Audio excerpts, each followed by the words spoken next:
VRCHAT is the premier place to be when it comes to virtual socializing, and for adults with autism, this can be somewhat challenging. If you saw my previous video, you'll recall how to get a conversation going with an individual. Now it's time to step it up and get involved with groups of people. This must be done respectfully, and don't worry, it's easy to do. Here's how you do it. When you load into the instance, be sure to read the room. Take a minute or two to listen first. What are people talking about? And how are they talking about that topic? 1. Is the tone jovial? If it is, try to discern if it's an inside joke within the group, or if the conversation is something you're in the know about. 2. Is it a more deep and personal conversation between the group? You don't want to jump in and try and play mediator. Best to leave this one alone.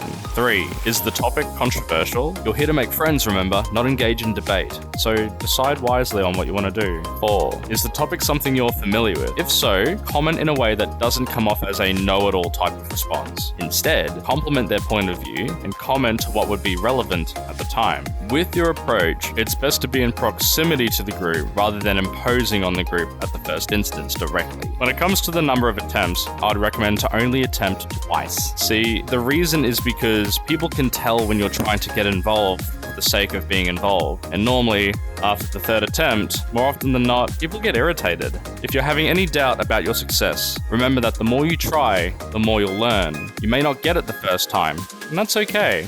You'll come to find that there's always a common denominator on what gets you the right reaction to get your foot in the door of being involved in a conversation. Once you do achieve this goal, you'll want to maintain yourself there. Here are some crucial do's. Wait your turn to talk. Wait for someone's sentence to end before you start talking. Interjecting can be quite frustrating, especially coming from the person who just joined. Keep things on topic. As much as we like to be silly and add our poetry to the conversation and spout a bit of nonsense here and there, this can confuse people and cause them to think your input is not important. Be respectful and calm if someone says something you disagree with. It's likely that people in this group share similar opinions and interests. So if you hear something you disagree with, it's best to not comment until you're asked about what you think. Then, politely disagree and explain your point, but reaffirm that it's all good in the end. You can do this. You can exercise your social skills with others. You just need to summon some courage and take the first step. Good luck.